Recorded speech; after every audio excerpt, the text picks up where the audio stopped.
الرحمن الرحيم الحمد لله رب العالمين اللهم صل وسلم وبارك على نبينا وحبيبنا محمد وعلى آله وصحبه أجمعين وبعد. So today inshallah we'll continue the Seerah halaqa. We have yet to arrive at his birth alayhi salatu wasalam. We probably won't get there today either, but inshallah next time around we'll talk about his birth and talk about the years that preceded his prophecy, meaning the years of preparation, I like to call them. But until then, I still have a few points I want to cover of how the world was before he was born, alayhi salatu wasalam. I find it very important, and it's for relevance. In order for you to actually connect with the Prophet alayhi salatu wasalam seerah, you have to know how the world was when he was born, around the time he was born. And to do that, I've told a number of stories. So I've told you the story of the Christians of Najran, the story that is documented in Surah Al-Buruj. And we talked about the story of Ashab al-Fil, what happened the year the Prophet ﷺ was born. And I told you about a number of smaller stories or shorter stories that happened within the 50 or 100 years before his birth ﷺ. So today, inshallah, what I'm going to do is I'm going to break down a little bit the families that existed within Quraysh, just a little bit, nothing crazy, just to kind of, whenever they get the PowerPoint up inshallah, to explain to you what tribes existed in Mecca and what the alliances or allegiances looked like in Mecca.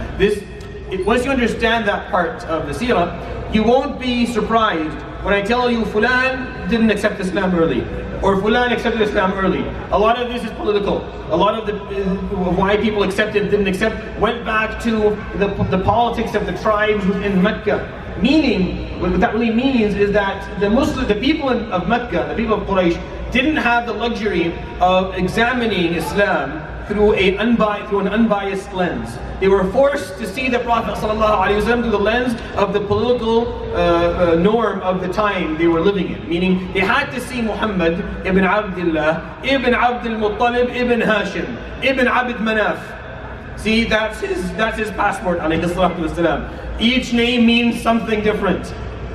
Coming from the grandfather Abd Manaf meant that he belonged to a certain group of tribes.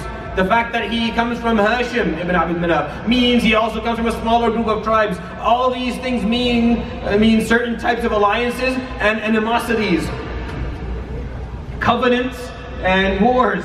So when he presents himself, alayhi salatu wasalam, he has to present himself based on who he is. And people, when they see him through that lens.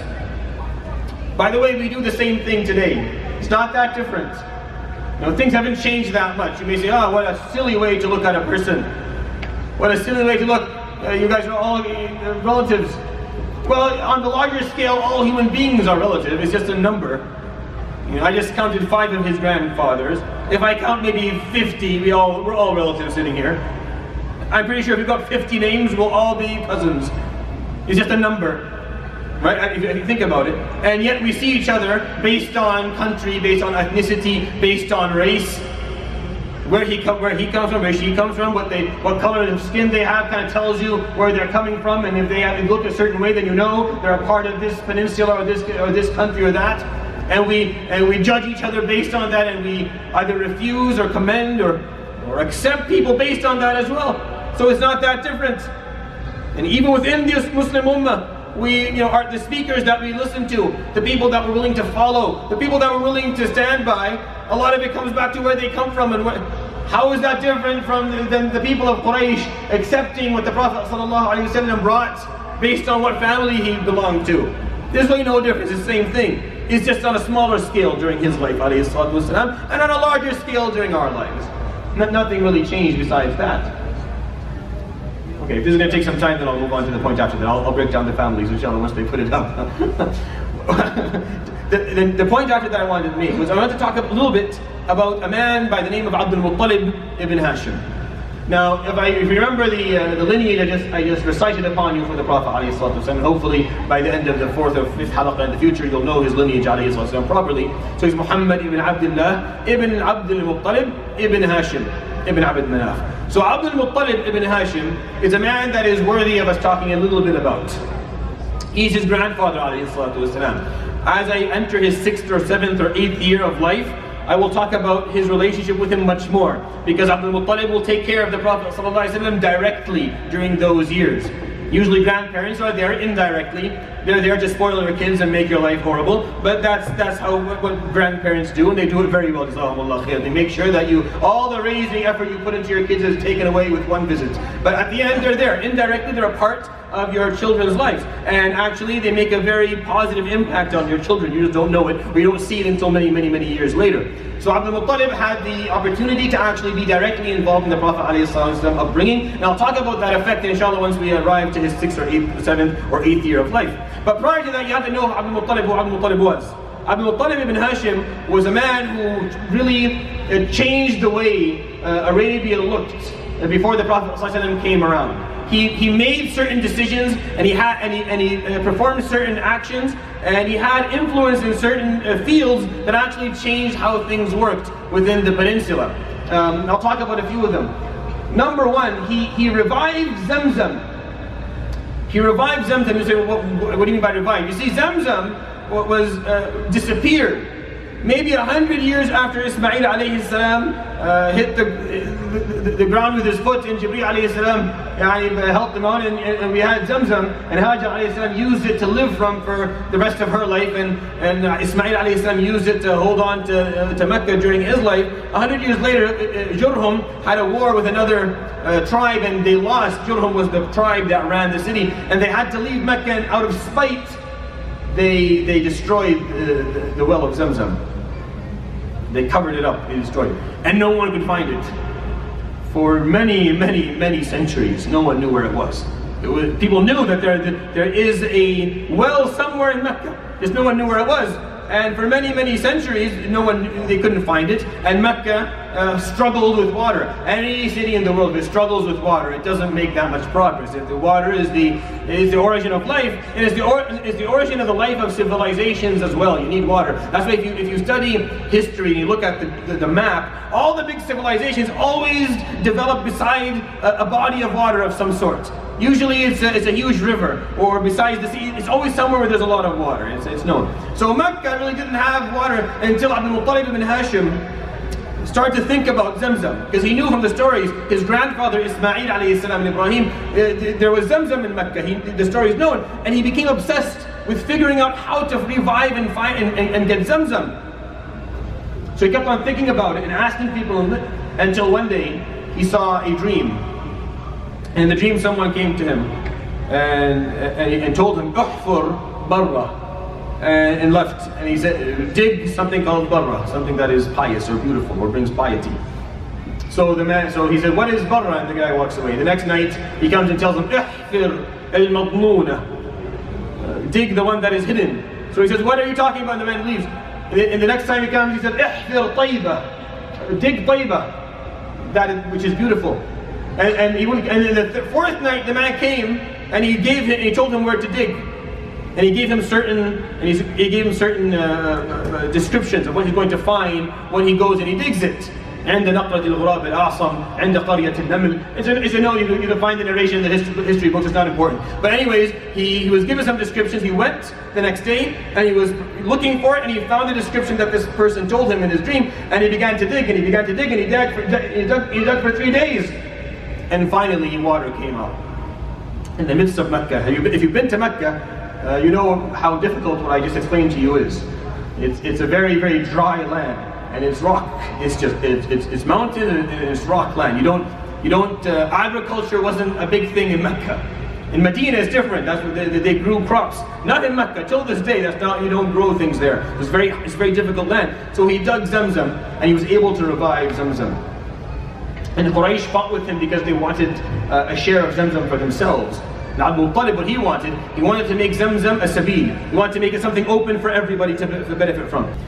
And he wanted to make it something open for people, free. And Quraysh wanted to basically take it for themselves, and each tribe would own a certain day where they could use the well, and that water would be theirs, and they sell the water and make money. And Abdul Muttalib ibn Hashim didn't want that. So he actually fought Quraysh for many, many decades to keep Zamzam free, and he built a lot of alliances when he did that, and he lost a lot of friends in Mecca when he did that as well. A lot of people in Mecca weren't happy, a lot of people in Quraysh weren't happy with the fact that Abdul Muttalib was able to keep Zamzam free during his life. His name was Shaybah. Shaybatul Hamd, that was his name. He was born Shaybah. And his father Hashim ibn Abd Manaf, his name was Hashim because Hashim is to break something down, to make crumbles. So Hashim used to make wheat, make bread for the Hujjaj and feed the Hujjaj. He was known to be someone very, very generous. And Hashim would go to Damascus or up to Gaza, and he would go back and forth with business to buy and sell things. And one day he went to Gaza and he died. It's not the people of Gaza's fault, by the way. It's just, that's what happened. He died. So Abdul Muttalib was there. Shaybah, his son, was with him and had to come back. He had to come back with his uncle Al-Muttalib. His uncle is called his name is Al-Muttalib. So Al-Muttalib came back and entered Mecca, and behind him on his donkey, on his mule, on his camel, is a young boy. So people asked him, "Who is that, Ya Muttalib? Is that your slave? Ahada abduka, Ya Muttalib? Is this your slave, Ya Muttalib?" So he developed a nickname. Instead of being called Shaybah, which is his name, he was called Abd al-Muttalib, the slave of Muttalib. Just it became a nickname for him for the rest of his life. That's why he's known as Abd al-Muttalib, but his actual name was Shaybah. It wasn't Abd al-Muttalib. His mother was Salma bint Amr from Bani Najjar from Yathrib.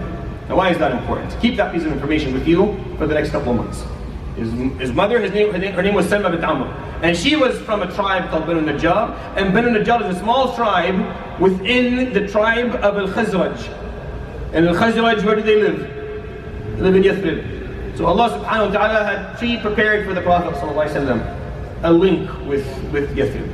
Way before he was born. He's going to immigrate to Yathrib at some point in the future, but there was a pre-prepared link and association with that tribe before he was born, alayhi salatu wasalam.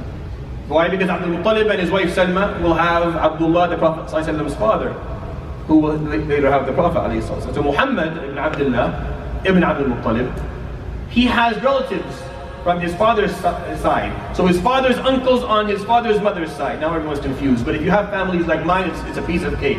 I can branch out a family for you in 50 different directions. If you have an Arab family, this is simple. So for him, on his father's side, his father had uncles that lived in Yathrib, uncles and aunts that lived in Yathrib. So he had relatives in Yathrib. So when he ended up going there, there's a link there for him that made it easier for him, alayhi salatu wasalam, to actually fit in and to speak to them. And that's something Allah subhanahu wa ta'ala prepared for him, alayhi salatu wasalam. So he retrieved Zamzam, and he confronted Abraha. I told you about this last time. He stood in front of Abraha. He didn't fight Abraha. He didn't really, cause a problem, but he stood there in front of him. And he made Abraha very frustrated, because Abraha was looking for a fight. He was hoping that the Arabs would put together an army to defend their Kaaba. He would demolish the army, demolish the Kaaba, and show supreme power, and everyone would come to his church. And Abdul Muttalib stood there and laughed at him. He basically, he mocked Abraha to his face, telling him, "You're here to destroy the Kaaba, are you? Okay, good for you. Can you give me please my camels, because I don't want them to die once you're destroyed, because the Kaaba has a Lord that will take care of it. So give me back my camels, please. I invested a lot of money into them." So he gave him back his camels, but he felt disgraced. And this story, of course, all the Arabs heard of. So Abdul Muttalib became an international figure, known to the Ahabish of Yemen, known to the kingdom of Himyar, and known to all the Arabs. The man who confronted Abraha, laughed at him, took his camels and walked away, and watched his demise. He became a man of quite a lot of influence. He was very famous. People would come from all over Arabia to speak to him. He would wait in line. He would take appointments. This is back before any people needed to take an appointment in order for them to speak to Abdul Muttalib bin Hashim. Abdul Muttalib never had money. He was never a man of wealth, ever. All the Prophet ﷺ's family, going back into his lineage, none of them had wealth, none of them. He himself never grew wealth. His father didn't live long enough to grow wealth. Abdul Muttalib ibn Hashim didn't grow wealth. And Hashim and Abdul Manaf didn't grow wealth. And so did their great-grandfather Abdul Manaf. Never grew wealth. Never had money. They had status. They had social status, meaning people respected them. People, for reasons that we'll talk about in a moment, held them in higher regards. And that to them meant more than having a lot of money, as other families had different preferences. He also revived the law of Ibrahim alayhi salam. You see, Abdul Muttalib ibn Hashim, even though the people of that era had lost their way from the Hanifiyya of Ibrahim, meaning the deen of Tawheed, the belief of Tawheed had been manipulated, and they brought in Asnam and all these other things that aren't a part of Tawheed. However, there are certain laws that the Abdul Muttalib ibn Hashim was able to revive again and bring back within Mecca, like making riba haram, saying that riba is something that is not proper. And of course people still did it, but it went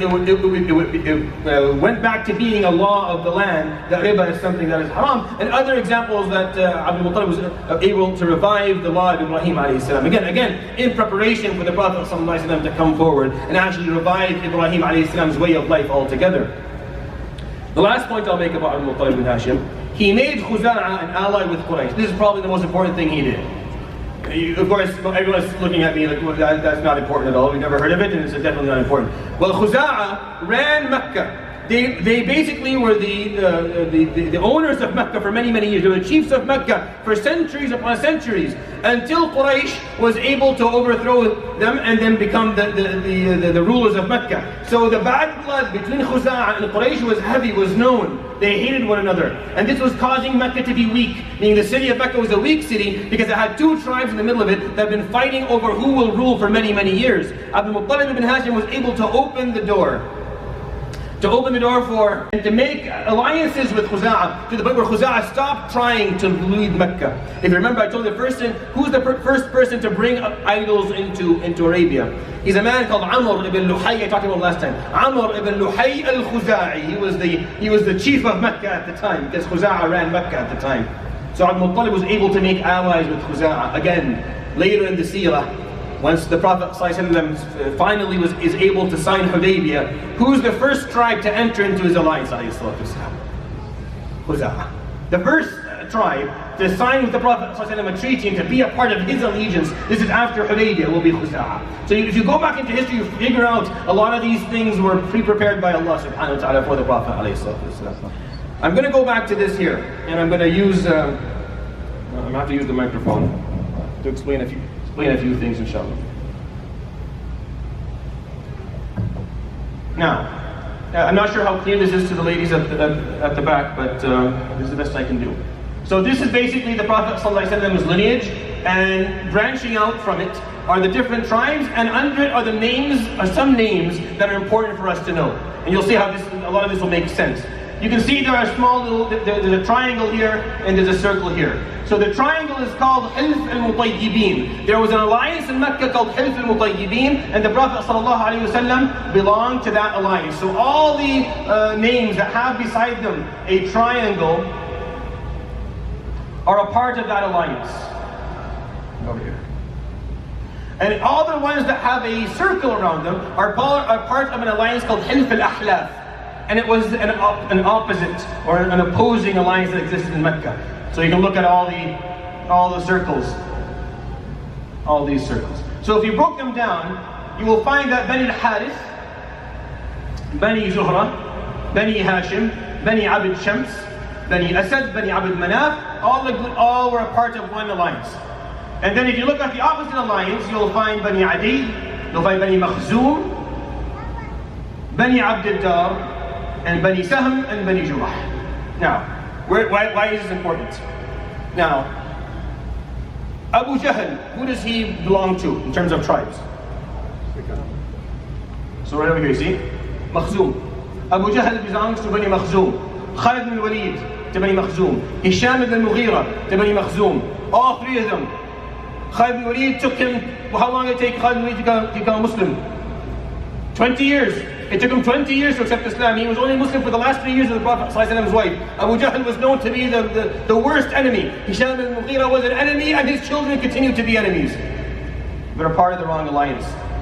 And we know that because Abu Jahl later on will talk about it. You'll actually say it word for word. I can never ever follow or be a part of anything from a person from Bani Abd Manaf. It's impossible. I can't do it. We've been against these people for many, many years. Banu Adi, from them is Umar ibn Khattab. You see, he's a circle. Umar ibn Khattab took him 6 years to accept Islam. Later on to become one of the greatest Khalifa that ever lived. One of the greatest rulers that the world has ever seen. It took him 6 years because he was a part of the wrong alliance. belong to the right group. Banu Sahm, you can see here in circle, under it, Amr ibn al-As. Amr ibn al-As took him 20 years as well. Even the names that we know as Muslims took him a bit, because they weren't able to see Islam through the unbiased lens of what the deen was teaching. They had no choice, they had to see Islam through the lens of the political agenda that was running the time. I am telling you this because we still have the same problems today. This hasn't changed. This is what I'm telling you this because this has not changed. It's exactly the same. So don't mock them and don't think we're better than them. Don't look at them and say, look, why would they do this? Umar al-Khattab, why would you be 60 years late? The fact that he accepted Islam was a miracle. When Umar al-Khattab accepted Islam, no one believed. No, impossible. Someone from Bani Adi is going to follow someone from Bani Hashim? That's a joke. That's a joke. It can't happen. It can't happen. They hate each other. And yet Umar al-Khattab became the Prophet's most beloved companion. And the examples, of course, are many. Now, why is Quraysh called Quraysh?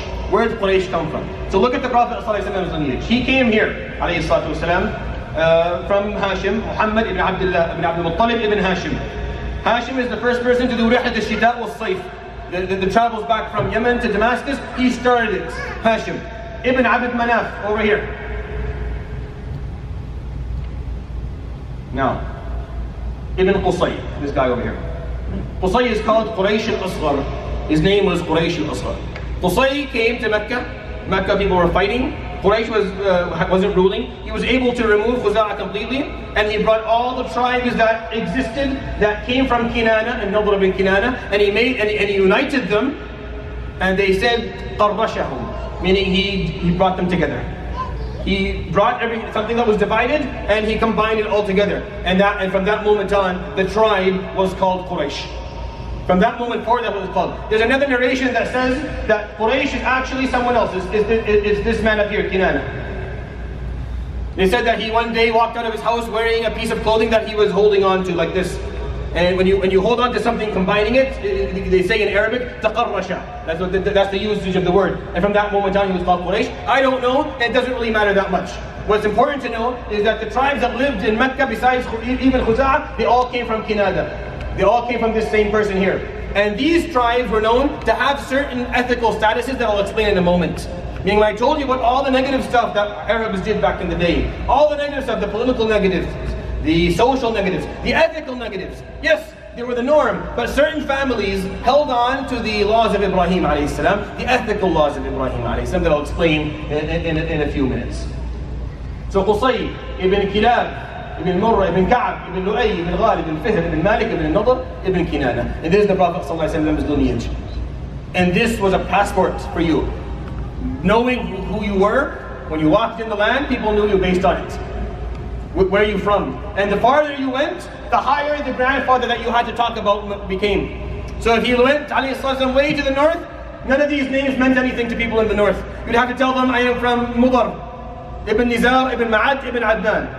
Which is obviously someone besides me, right? So the Adnaniyin are the people who come from Ismail alayhi salam. So you have to say himself, I'm from Mudar. Because there's a whole other tribe called Rabi'ah that has a completely different group of people.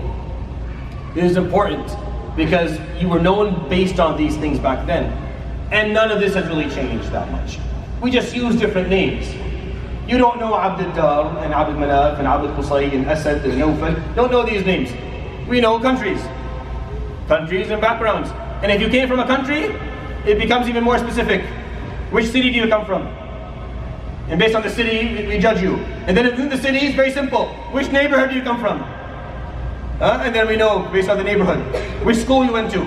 Becomes easier. And then if you break it down to families, if we're all one big family, Bayt Rajah, one big family. But if you bring us all together, I ask, well, which part of Bayt Rajah are you from? Oh, you're from that part. No, they don't know anything. They know nothing. And then with the smaller part, okay, with this smaller part, who is your grandfather? Oh, you're from that. And it just keeps on going. It never ends. It never ends. I hate it when we act like we're ethically superior to something that has not changed at all. That is still there. It's still strong and going. And we're still practicing it on a daily basis. And it has the same effect that it had back then. It's just a bit masked. It's masked a little bit. Not a lot, just a little bit. All it takes is the right scenario to present itself. And all the masked, and everything that is masked, and all that's hidden will immediately present itself. And if you don't believe me, just watch the news. Muslims are fighting all over the planet. Muslims who are very similar, same language, the same tan, the same family names, they come from the wrong part of the side of the border. And immediately it turns into an issue of racism, and people start harming one another. Knowing this is not to build racism, it's just to understand, when I tell you that Uthman ibn Affan accepted Islam, he's from the wrong tribe as well. He's from the wrong group. He's from Bani Abd Shams. Look at Abd Shams at the circle around his name. All of Umayyah came from Abd Shams, and all of them took a long time to accept Islam because they weren't a part of the right alliance. It didn't work out. And then you look at other people who were quick to accept because they were in the right alliance. And that just tells you that even the Prophet ﷺ was facing a problem that most of us, meaning he had to deal with an issue that most of us don't even know about. They don't even know about. All right. Before I move on from this point, I want to talk about something quickly. You see, Abdul Muttalib ibn Hashim, the reason I talk to you about him, not because you could have easily known this seerah without specifically knowing about him, but I do have a point. He was the Prophet ﷺ's grandfather. He grew up ﷺ hearing of what an honorable man his grandfather was. And I'm going to give you an example, a personal example. I grew up with a similar story in my life. I grew up hearing about my grandfather on my father's side. He died when he was 39 years old. Very, very young man. He died, he was the chief of the small village that I come from that you couldn't find on Google Maps even if you tried. Maybe 15, 20, maybe 2,000 people, maybe. 1,500 of them carry the same last name. All of them are Rajeh. But I grew up as a child listening to stories about my grandfather from my dad and later on from people who knew him, right? And for me as a young boy, it built an image in my mind that I had to live up to. I later found out that 50% if not more of the stories were all untrue. But it didn't matter. Because during my early years, I needed that.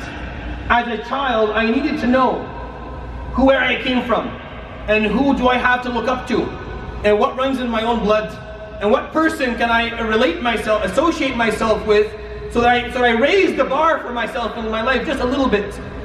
This is an important point you need to make in your life. You need to tell your children about their elders. You need to tell them about their grandfathers and your grandfathers. Give them people to hold on to. I'm not telling you to go crazy and start lying. Right? That's not what I'm trying to say. But what I am trying to say is that tell them about figures who were great. Every person, no one's perfect. You can choose what stories you're going to tell your children. But think of your own dad or your grandfather. You must have someone in your family, a great individual, or a grandmother. On the same note, my sister grew up hearing of my grandmother, who was a lady who took care of 10 children after her 39-year-old husband died. And all of them became doctors and engineers and teachers. And they had nothing but 2 cows and a piece of land. Again, something for to grow up listening to. This makes a difference in the psyche of children. It changes the way they think. I know now that if my dad didn't tell me the stories of my grandfather, I used to make fun of him when I was 15. I'm like, yeah, you're going to tell me the story when my grandfather picked up the tractor with his left hand, not his right hand, and all that other stuff. But now when I think about it, those stories made me who I was, who I am today, because he raised the bar for me in my mind. This is who you need to be like. You have to be like that person. And if you're not like that person, you're nothing. And I had to work hard to prove that I can be someone like that. Or else I didn't live up to my own lineage, my own heritage. Make sure that you connect your children to their grandparents and tell them about individuals in your family history that are worthy, that are strong, and that will go a long way with them. It means a lot. The Prophet ﷺ grew up being told, your grandfather is Abdul Muttalib ibn Hashim, you're Abdul Muttalib's grandkid. And of course ﷺ had to live up to that. That meant something. He had to be someone who had the same ethical code that Abdul Muttalib had. Someone who cared for people, because Abdul Muttalib made Zamzam free. That's why people loved him. The stories I used to hear, my grandfather used to take food to people in the village when he had a bit, extra money. I remember an old man came and told me once, I was an imam of a small masjid, all of them were elderly people. He used to tell me stories of my grandfather. So one story is, your grandfather used to bring lahm, which is meat, from a kharoof or from a baqarah, either beef or veal or whatever, to people. But he used to know that I like chicken, so he used to bring me a faroosh for me. That's what he used to say. The useless story. But I used to think of it as a kid. That this left an impact on this man. He is 75. He can barely see. He can't remember the name of his own children, but he remembers his story of someone who used to care for, used to take a moment to show him some kindness that he didn't have to do. And he never forgot it, and he shared it, and that made a difference. Abdul Muttalib ibn Hashim is an important figure for us to know, because the Prophet ﷺ grew up hearing about him. He died, the Prophet ﷺ was 8 years old. So how much does he really remember of him? Not much. But that doesn't mean that he does not understand that I belong to someone that is great, and I need to be great. I know that everyone here has an individual in their family they can easily tell their children about this. Easy. Even if they're bored, even if they're tired of hearing the stories, keep on telling them about Jiddu Ahmad or Jiddu Ali and Sittu Amina. Tell them about these stories. And then tell them about the stories of the higher level grandfathers. Like the names we're going to talk about here in the Seerah. When I tell you the stories of the Seerah, I tell you about names you can tell your children about. Because one way or another, we're all descendants of that generation. So I tell you about Abu Bakr and Umar and Uthman and Ali and Talha and Zubayr and Sa'id and Sa'ad. I'm telling you about people that you can connect your children to. And I think that's one of the reasons why our sisters struggle. Because we don't talk enough about Aisha and Khadija and Fatima and Fatima bint al-Khattab and Salma and Rayhana and Ruqayya and Kulthum. We don't talk enough about the people and Salama and all the great names of the ladies who, without them, Islam actually wouldn't have made it. We don't tell their stories, so they don't have these individuals to hold on to. There's a known psychologist today by the name of Philip Zimbardo, and he talks about the demise of guys. I'm taking a moment and talk to the guys here. He talks about the demise of guys. The TED Talk, you can look it up, it's like 6 minutes or 7 minutes. And he talks about how young men aren't performing as well as they used to do just 50 years ago. That males are underperforming in every single field of life. And in his mind, he's an atheist, doesn't believe in God at all. But in his mind, the number one reason is fatherlessness. He says it's fatherlessness, but he says that fathers either aren't there physically or are there physically but not there psychologically. That's what he believes.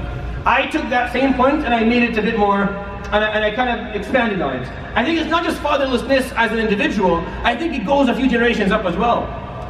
Meaning the father figure isn't there personally, and there's no other forefather figures for them to connect to relate to feel that they have to own up to something that is great. Read the Quran, when those two orphans in Surah Al-Kahf, when their wealth is preserved so they don't starve, the ayah comes and said in the middle of it, وَكَانَ أَبُوهُمَا صَالِحًا, and they had a great, when their father was one of the great men.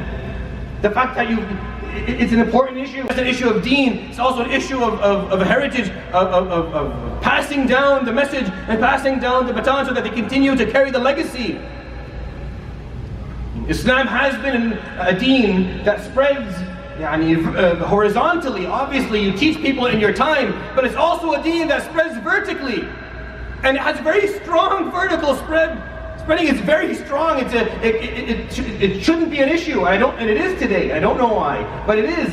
And this is why I think one of the reasons I think it is because we've lost that father figure, those father figures, and what they and mother figures. The patriarch and the matriarch on both sides is the same thing. I believe that losing that, the vertical legacy of Islam is being lost. The horizontal does nothing if the vertical isn't strong. If the vertical doesn't hold on strong, if you don't make sure your son and your daughter are better Muslims than you are, then the horizontal spread of the deen doesn't do much. It doesn't do much, because the horizontal spread means someone learns Islam is new to them. It's new to them. Obviously, it's going to take them time to understand it, to own it. But you've been a part of a family that's been Muslims for 1,000 years. What are you doing? Why aren't your children holding on to it more than you? This is a vertical passage down. The legacy has to continue strong. It doesn't. And it's not, we're seeing it's getting lost slowly. Not just in this country where the majority aren't Muslims. It's all over the globe now. We're failing to pass it down. And I think, the reason I talked to Abu Bakr ibn Hashim is because I think it's an important point. He affected the Prophet ﷺ a lot, more than I can tell you. He'll talk about him during his life. The Prophet ﷺ will later talk about Abu Bakr ibn Hashim many times. His bravery and his ethics. And I think it's something worth thinking about. Alright, that rant is over. So now we move on to the next one. So I talked about a lot of the bad things that existed during the Prophet ﷺ's life. Now, when I talk about the bad ethics, whether we're talking about politically, ethically, socially, the bad practices that we know are bad, of course not everybody did them. But whenever we talk about something that, when we look at a society, we have to look at the best ethics and we have to look at the worst ethics. And that's how you know how the society works. So a society that doesn't have a law is a society that has a lot of really horrible ethics that are spread. An example being, the burying children alive. That is a concept that is completely foreign to us, alhamdulillah, today. We don't understand it. We can't understand how people would think of doing it, but that happened back then. Meaning that the bad stuff were really bad. The ethics had dropped. It doesn't mean that there weren't people on a higher level. And the Arabs had some good stuff. I think that these good stuff are one of the reasons Allah subhanahu wa ta'ala chose the final prophecy to be amongst them. And He chose the Prophet ﷺ to be amongst them. Because they had a few things going for them. Number one, they had honor. What do I mean by that? You were owned by your word. If you made a promise, if you said something, that's it. You would see it through. If that meant you had to give up your wealth, if that meant you had to give up your life, you would happily do it. Honor was a big deal. Back in the day, this was something that meant a lot. Forget about contracts and signing. No. If I asked you, will you do this for me? And you say yes, khalas, I walk away knowing. Unless you're someone who, you're looked down on. People condescend to you. If you're someone who can't hold their word. If you watch medieval movies, then you know exactly what I'm talking about. This was a thing all over the world. But the Arabs, it was a big deal. There are a lot of stories, I'm not going to bore you with stories. A lot of stories of people who went from being extremely rich to losing everything because they made a promise one day. 50 or 60 years ago. They would never break their promise, they had honor. That's why in wars, there was a code. There were codes. You would never kill the messenger, right? In war, there would be duels. During the duels, no one would interfere. Only 3 people would fight. This took honor, because you could easily take advantage of that, right? And win the war and say, well, I used whatever. No, there's honor. You can't do that. You would never hit someone from behind, ever, ever. If you did that, you would be shamed for the rest of your life. There's no honor in that. You never harm someone from behind. By the way, within Kinana, you never hit a woman. If you hit a woman, you are shamed for the rest of your life. And this is known within names of people who did it, who were completely excluded from their tribes and removed. Because there's no honor in that. Why would you do that? Integrity. They had integrity. Izzat nafs. I'll tell you a story, just a fun story. There's a man called Amr ibn Hind. Amr ibn Hind, he was named after his mother because his mother was from the great, she was from Al-Harith ibn Ma'as, from a known a man very famous, from a famous tribe. So he was known by his mother, not his dad, because his dad had less of a strong lineage than his mother did. And he was one of the kings of Al-Hira. He was one of the kings of Arabia. He's Amr ibn Hind. He was sitting amongst his people once, and he said, is there anyone on earth or in Arabia that his mother or his wife would refuse to serve my mother? His mother, Hind bint Al-Harith. Is there anyone? So they said, yes, there is Amr ibn Kulthum and his mother. They would refuse. Amr ibn Kulthum was one of the known brave men of Arabia, one of the known poets. So he said, well, call him over. I have business with him anyways. I need to help him fix a problem between 2 tribes. Bakr and Taghlib had been fighting for years. And he wanted, Amr ibn Kulthum had asked Amr ibn Hind to help him out. Well, let's see if this happens. So he brings him in. So Amr ibn Kulthum is sitting with Amr ibn Hind and the 2 mothers and a bunch of other ladies sitting somewhere else. And the king's wife, the king's mother, tells Amr ibn Kulthum's mother to give her something, to bring her something, bring her a pot. So she would answer her, if you want something, you can get it yourself. So she would repeat it again, get me the pot, and she would say the same thing, if you want to get it yourself. And then she said it the 3rd time. So the mother of Amr ibn Kulthum, I've been humiliated. فقام عمرو بن كلثوم فقطع رأس الملك. And Amr ibn Kulthum got up and he chopped the king's head off. And he said 200 verses of poetry. ألا هبي بصحنك فاصبحينا ولا تبقي خمور الأندرينا أبا هند فلا تعجل علينا وأنظرنا نخبرك اليقين بأننا نريد الرايات بيضا ونصدرهن حمرا قد روينا ألا لا يجهل أحد علينا فنجهل فوق جهل الجاهلين. A very known poem that became one of the mu'allaqat, one of the pieces of poetry that were written in the water of gold by gold water and put inside the Kaaba. And he took his mother and left. Crazy story. Totally happened because it was narrated all across the board within a span of 100 years. Integrity. They would never accept anyone to mistreat them. They would never accept being humiliated. This can be taken both ways. This can be taken in a very bad way, an evil way, and it can be taken in a good way as well. Where you hold on to your personal integrity. You respect yourself. You respect yourself. You don't allow people to mistreat you. Whether at school or in the workplace or wherever you are. You refuse people to mistreat you. You don't accept people to say something to you that is negative, that they shouldn't say to you, that they don't have the right to say to you, because for some reason you feel embarrassed of who you are. You don't let someone say something Islamically racist to you, ever. Wherever you may be, you refuse that and you stand your ground. Whether it's a colleague, whether it's a teacher, whether it's an employer, whether it's whoever it may be, you refuse it. Random people who seem to have psychiatric issues, leave them alone. But I'm talking about within issues, where you work, or where you live, or where it matters, where you feel targeted. You should refuse to be humiliated and mistreated. It's a part of being a Muslim where you have this level of integrity where you're not okay. You're humble. People who come to you with their problems and their need, you're very humble, but not when someone humiliates or mistreats me. This is the balance of that is really important. The Arabs had a good balance of it, where they respected themselves. And you had to treat them with respect. You had to demand respect in your life. You have to only accept being respected. We don't do a good job at it. Wallah, we don't. I know, because I grew up just like everyone else, with the same fear, the same insecurities and same problems. Make sure that you have integrity. Again, one of the issues that we're going for now. They had very strong communication skills. They had language proficiency. If anything, they were the kings of literature at the time. As I said, 200 verses of poetry, he said right on the spot. I don't know if that's impossible. It's almost impossible, I can't imagine. But unless you have a command of the language that is insane, that's impossible. But the command of the language that they had allowed them to be supreme communicators. They knew how to get a message across. They knew how to speak, they knew how to be heard. They made sure that they communicated efficiently. And the strength that they had within their language made sure that when the Prophet ﷺ brought the Quran, when he brought to them the message of Allah subhanahu wa ta'ala, it would be properly understood, and thus it would be properly practiced.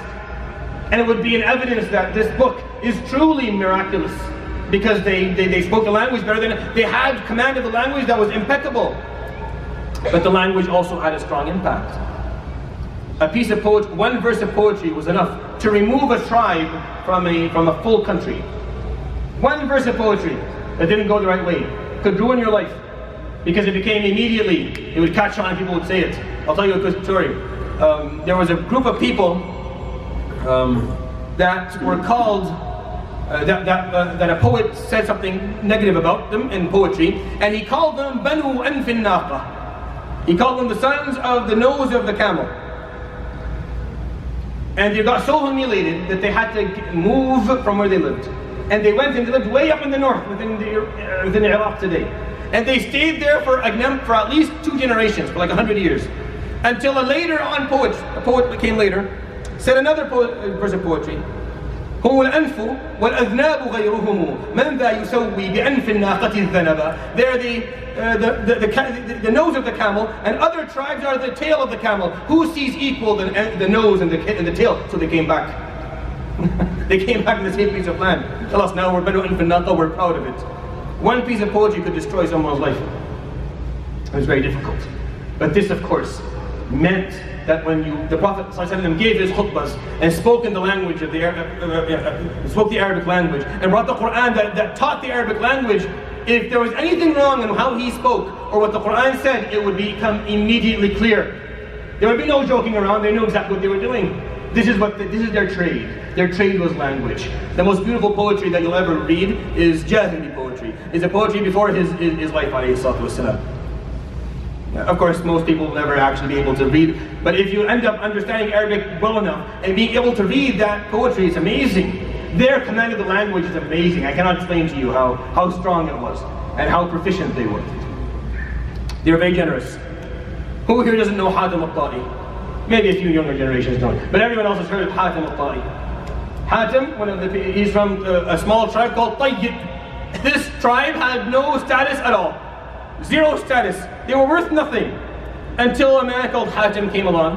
And this man was so generous that not only did he become famous, he made his whole tribe famous. Until Yawm al-Qiyamah, people speak of Hatim al-Ta'i. His son Adi ibn Hatim al-Ta'i and his daughter would both accept Islam. He was so generous that he would turn his fire or every night, we refused to eat unless someone saw the fire from afar and came and ate with him. He would not eat until a guest would come around somehow and eat with him, to the point where some of the stories that he had nothing to feed a guest one day. He had slaughtered all his sheep and all his camels and all his cows, so he slaughtered his horse and fed him his horse. At the time, your horse is your transportation, it's everything that you have. They had generosity, but they had it for the wrong reason, obviously. Chastity, decency. You may think, oh no, zina was a big, yes, zina existed back then. Well, just like it exists today. But there were a very large group of people within Arabia, especially those who come from Kinana, who completely refuse the concept of zina altogether. Because that's a part of Ibrahim a.s. law. It's an ethical law that kept and stayed within the family of Ibrahim down to the Prophet's time. That's why a.s. never had this problem. He never committed this, nor did anyone in his family, nor anyone who was close to him, because this is not something you did. And a lot of the tribes that were close to Kinana would never do it either. Only low people would do it. At the time, that's how it was seen. But because a lot of people didn't really care for this law, they would fall into it. But there was a group that held on to it. Antar bin Shaddad, the known poet and the known figure who fought all these armies and whatnot. This man would say, in some of his poetry, وَأَغُضُّ طَرْفِي إِن بَدَتْ لِي جَارَتِي حَتَّى تُوَارِي جَارَتِي مَثْوَاهَا. And if my neighbor, my lady neighbor, comes out of the house, and I would look away until I wouldn't stare at her, I wouldn't stare at the beauty, I would look away. This is Jahili Shi'ah. This is before the Prophet came and recited upon us, قُلْ لِلْمُؤْمِنِينَ يَغُضُّوا مِنْ أَبْصَارِهِمْ وَيَحْفَظُوا فُرُوجَهُمْ وَقُلْ لِلْمُؤْمِنَاتِ يَغْضُضْنَ مِنْ أَبْصَارِهِنَّ وَيَحْفَظْنَ فُرُوجَهُنَّ. The Quran came and said it, but there were still people doing it back then, and yet there are Muslims today who don't. This is my problem. My problem is, how is it that with all the bad stuff that we got rid of, we can't hold on to the good stuff that they had? I mean, we've lost the good ethics that they had. It's very frustrating.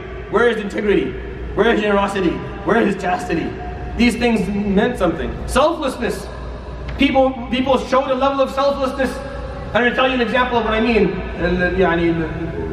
One of the known poets of the time would speak about eating. وَإِن مُدَّتِ الْأَيْدِي إِلَى الزَّادِ لَمْ أَكُنْ أَعْجَلُ الْقَوْمِ إِذْ أَشْجَعُ الْقَوْمِ أَعْجَلُوا لَمْ أَكُنْ بِأَعْجَلِهِمْ إِذْ أَشْجَعُ الْقَوْمِ أَعْجَلُوا. When hands are sent towards the food, so if there's food in the middle and everyone's going to eat, as the hands go towards the food, he's saying, my hand is not the first hand, because the first hand is always the most greedy hand, so I wait until the end.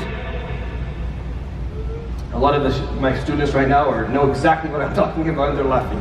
It's time for that rant. Just for a moment, don't worry. Ask me what I hate. I hate to see people fight over food. I hate it. I hate it.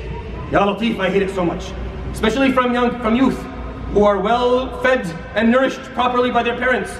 And you bring a pizza and they act like they've never seen food in their lives. It's like the first time they've ever seen pizza, and they go at it and they're fighting over it. And it's very, very rude. This shouldn't happen. This is an issue of just human decency. The Jahiliyyah people wouldn't do this. You would never do it. You would wait, you'll be the last person to eat. If someone is so greedy he wants the whole thing, say, "Tafadhal, go ahead." If that's how you are, if that's who you are, go ahead, eat the whole thing. I'm not like that, I don't do that. Food is something that we share. Food, if anything, you pick up, this is what I used to do to some of the students. It's okay, don't feel bad if I tell the story.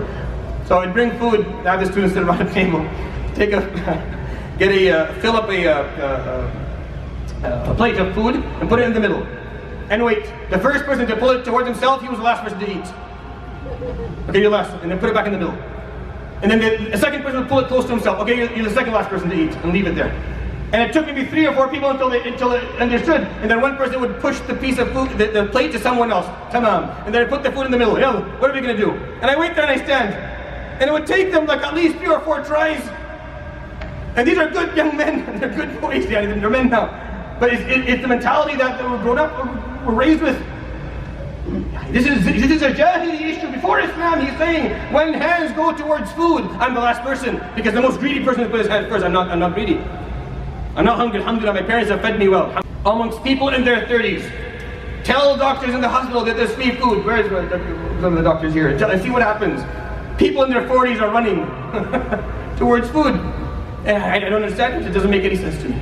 Because this is an issue of integrity, of respect, of some selflessness. It's not proper. Make sure that whenever there's food, you're offering it to others. You're not taking it to yourself. Don't take and walk away. Offer. It's an Islamic trait. It's a human, decent trait that we've lost. Bravery. Many of them were brave. Many of them would stand their ground, and they would rather die than someone say that they ran or they turned their back. They took pride in the fact that their backs, there were no stab wounds in their backs. They meant by that we never ran. So no one could stab us in our backs. Every stab wound I have is in my chest. I never ran. The bravery and the courage that people would show back then. Perseverance. You're living in the desert. How many animals live in the desert? What types of trees grow in the desert? Nothing can live there. Very few animals are capable of living in that climate. Very few trees can grow in that climate. And on the same note, very few types of people can actually survive in the desert. So the Arabs had perseverance going for them. They could put up with poverty. They could put up with thirst and hunger and difficulty. And of course that was going to be needed. If Islam was going to survive, it needed a group of people who had perseverance. Perseverance was a part of who they were. And the Prophet ﷺ would teach us this as our lives move forward. And we've lost a lot of that as well. We don't have perseverance. We're very habit-oriented. Everything has to be set up properly. Anyone who's left this country and went and worked with people who were in need overseas knows deep inside how they felt when they didn't find their mattress to sleep on, and there wasn't the right pillow, and the covers weren't proper, and the light wasn't well, and this wasn't working, and there wasn't running water, and that wasn't, nothing works, and they're going to lose their minds. They come back in a week, and they act like, no, alhamdulillah, but they know deep inside, it was an embarrassment to myself. The Arabs had perseverance back then. All the other civilizations around them had much more wealth and were accustomed to many more luxuries, but not the Arabs. So the Prophet ﷺ was able to continue that concept amongst them, to stay perseverance. And you can see I made the last one in bold, because I think it's the most important part of all. They were free. They were never enslaved by any civilization historically, because none of the empires thought it was worth to go and occupy Arabia. There's nothing there to occupy. It's just a lot of expenses for nothing to come back. But that made a difference. That changed. That benefited the people who lived there. The Arabs who lived in Arabia for thousands of years did not know slavery to another nation. They were free. You had your sword and your horse, and you thought the way you wanted. You said what you wanted. They were free, and they were not used to being told what to do or forced to do anything at all. And that, to me, is the most important quality that they carried. And I think, if you ask me why Allah subhanahu wa ta'ala chose them to carry the last message, I think it's that last point. They were free. They had freedom in their hearts. They weren't afraid. And their freedom to them was the most important thing. They would never give it up. They wouldn't give it up for money. They wouldn't give it up for status. They wouldn't give it up for security or for safety or for anything. My freedom is my most important possession.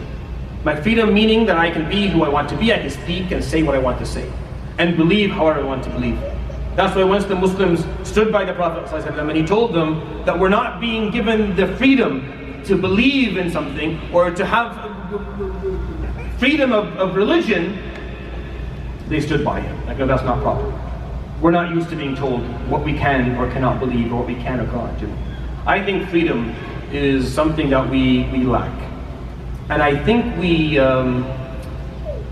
raise our children not to have it. And those of us who do raise our children to have freedom, we do it in the wrong way. You want your child to have freedom of thought, freedom of will, freedom of basic choices in life of what they want to do. You don't want them to have freedom in luxury and leisure, and that's not what you're looking for. You're looking to give them strength in their personality so they can speak, so they can have an opinion, and they can express the opinion, and they can learn to stand by that opinion, and they can learn that their choices are something that they carry. You are free to choose however you want. Your choices are yours. You are going to be carrying the consequences of your choices in this life and the hereafter. When you choose, you pay for it. You choose well, good for you. Choose bad, you pay for it. I don't pay for it. You have to take care of yourself. These are your choices. Freedom, what it means, is understanding that my choices I'm accountable for them. No one else is. My parents aren't accountable for them, the school isn't, my friends aren't, no one is. I'm accountable for my choices. Freedom brings that concept. If I don't feel free, then my choices aren't mine. It doesn't matter. So if you control your children, they'll never feel that their choices are theirs. Now what comes with that? A certain level of an illusion of security, that they'll do what I want them to do. I'm telling them to pray, I'm telling them to sit down, they'll do that. But freedom is nicer, but it's scarier. Why? Because there's always the possibility that they may do something wrong. True, but at least they'll do it because they believe in it. And I'd rather someone who knows why they're doing what they're doing than someone that was forced to live a life in any direction. Give me a youth who doesn't like Islam, but at least knows why they don't. They weren't forced by their parents and they've made their own choices, than a young Muslim youth that was forced to come to masajid and forced to pray, because you can't have a conversation with them. They've never chosen for themselves. They don't know what it means to be free, to choose for themselves. Our jobs are not to control our children. Our job is to influence them, is to educate them properly, to show them al-haq. And then we have to, at some point, you have to let go. At some point, you have to just let go. You're not better than Nuh alayhi salam. His son didn't believe. You're not a prophet. You're not better than Nuh alayhi salam. We're not better than these people who had problems in their families, and not everyone did it. But I know that that's how they raised their kids, to feel the freedom. The Arabi back then was a free person. If he didn't like how things were going, he got on his horse and he took out his sword. And he lived by that law. And when the Prophet, when Islam came in contact with people like that, and organized their lives and taught them proper values, it flourished. And I think it's not going to flourish in our generation, because we're not truly free. Slavery comes in different forms. It's not just being, the worst type of slavery, being owned by another person. But there's financial slavery, there's social slavery, there's all other types of slavery. They're just as bad. And break down the character and bring down the integrity and the personnel just as bad. And people walk around with no izzat nafs, without the feeling that they're meant to be something great. That Allah subhanahu wa ta'ala, the word qadr, the concept of destiny, isn't, when you study it, make sure you understand it the proper way. Qadr doesn't mean the stuff that Allah subhanahu wa ta'ala has forced you to end up having. Qadr, what it means is that Allah subhanahu wa ta'ala has destined you for something great. Whether you choose that destiny or not is your problem. Meaning whether you choose to fulfill that destiny or not is your choice. But the qadr, what it means is that He has destined you for something. He has destined you for something. Now it's your choice. Do you want to fulfill that destiny or not? It's up to you. That's how that generation understood qadr. We understand it. Oh, we have no choice to do anything. Even the simple concepts of Islam have been manipulated to be understood in a way where there's no freedom in it. We're forced to do this and forced to do that. No. Qadr used to mean the destiny is there. Fulfill it. You would tell them, alayhi salatu wasalam, one day you will bring the treasures of Kisra. One day you will own the castle of Herakl, the leader of the Roman Empire. And people look at him, this is what you're destined to. Whether you fulfill that destiny or not is your choice, but that's what you're destined to do. And they believed that, and because they had enough freedom in their hearts, they were able to fulfill that destiny. Are we out of time? Perfect. So that was the good stuff that I had to share. Why his life story, alayhi salatu wasalam, final run around. Why his life story? Because next time I'll talk about his birth and move forward. It's the most amazing success story in history. It's a human experience. It's a pure human experience. Allah subhanahu wa ta'ala did not interfere miraculously anywhere there. If I told you the story of Moses, at some point I have to tell you, and then he split the sea. I don't know how, he doesn't know how. It just happened. And it changed the course of history. I tell you the story of Isa alayhi salam, I'll have a similar story. I tell you the story of Nuh alayhi salam, I'll have something similar. But when I tell you the story of Muhammad sallallahu alayhi wa sallam, I don't have an example like that. When they didn't listen to him, he fell into the hole and broke his teeth, and Hamza died. When they didn't follow him alayhi sallam, and fulfill his commands alayhi sallam, they lost. And they were horribly punished for it. And it took him 13 years. And there were so many setbacks during his life, alayhi sallam, you would think if you didn't know the outcome, that it was never going to work. This is impossible to work. It's a story of success. It's a human experience of someone who just never gave up. He knew it was right, and he never gave up until he fulfilled it. And that's, if you want to break his life down to one simple sentence, that's it. He was shown al-haq, he saw righteousness, and he just kept on walking. You can throw whatever you want in his way, he can fall, you can push him down as many times as you want. Every time he falls down, he gets up, he keeps on walking. His persistence bothered everyone who was against him. It bothered them because he never lay down, never stopped, never gave up. His everlasting effect. Again, there's a lot of examples to give, but I'm just choosing a few things to think about. Everlasting effect. 14 years later, 1400 years after he died. 1400 years after he died. The timings he gave are still respected. Every day, at Maghrib and Isha, people will gather in any masjid around the world and pray.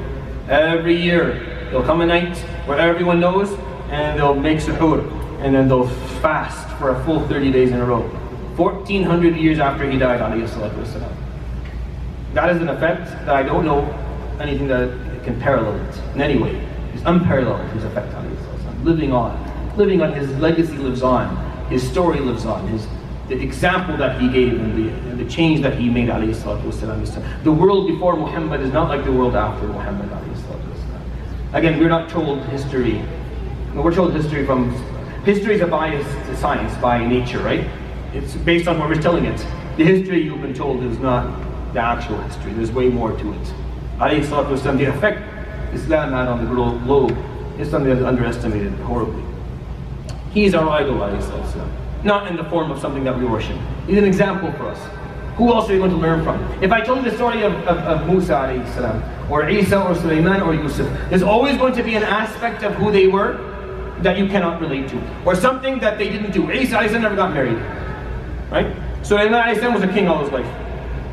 So if you take any example, there's always something that you can't relate to. Then you study his life, alayhi salatu wasalam, and he was a son, and he was a father, and he was a friend, and he was a leader, and he was weak, and he had money, and he was poor, and he won, and he lost, and he lived in his country, and he was thrown out of his country, and he came back again. And if you look at his life, alayhi salatu wasalam, he went through an experience that was so rich that regardless of who you are and what you're going through, you'll find something there to relate to, alayhi salatu. He understands loss more than anyone else.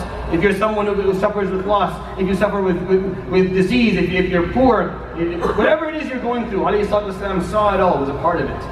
So the richness of his experience, alayhi salatu wasalam, allows him to be someone that we can take as an example for our lives. The last point, unparalleled character, alayhi salatu wasalam. No one is like him. There's always something in your, I want you to think about this for a moment. Whenever you meet someone new, or someone who comes to your workplace, or comes into whatever field you're interested in, you size them up, right? You size them up. It just happens naturally. You start thinking, I have a competitor. And you immediately start to size them up and think about what their flaws are and try to look for flaws and see maybe it's a proof to your ego that you're a bit better or at least equal. You start to look for flaws and mistakes and all that. It just happens naturally in the mind of every human being. If you're a good Muslim, you get rid of them and you collaborate. But regardless what happens. And alayhi salatu wasalam was someone that if you met, probably having the same thing. But then he would defeat you. He would defeat you through his kindness. He would defeat you through his ethics, through his morals, through his compassion and mercy and genuineness. You would lose, you would have no way to continue to feel that ego war in your heart towards him, alayhi salatu wasalam, because he was just someone who was genuinely better in all the good ways of being better. Not in a way where he made you feel that he was condescending toward you, quite the opposite. So you couldn't dislike him. All his enemies, they didn't necessarily believe in him, but none of them hated him. None of them could say anything negative about his character, alayhi salatu wasalam. They can say we think he's lying about the Quran, we don't think he may be crazy, but they could never say this person is someone who is unhonest, or someone who is untruthful, or someone who doesn't have, no one could say it. No one could say it. They failed in front of that. I will end with a story before we go for salah about him, alayhi salatu wasalam. I love this story, it's my favorite. Jabir ibn Samurah radiyallahu anhu قال كنت يوما أمشي وجهة القمر ليلة الرابعة عشر. I was walking one night and it happened to be that I was walking towards the moon. The moon was this way. And I was walking towards the moon. And it was one of those middle nights of the lunar month, and it was a full moon. And I was looking at the moon. فأخذت أنظر إلى القمر أسبح الله. I was looking at the qamar and I was saying subhanallah, how beautiful. فإذ برسول الله صلى الله عليه وسلم يأتي من وجهة القمر, and then happened to be the Prophet ﷺ was walking from the opposite direction. He was coming. فيقول فأخذت أنظر إلى القمر وأنظر إلى وجه رسول الله.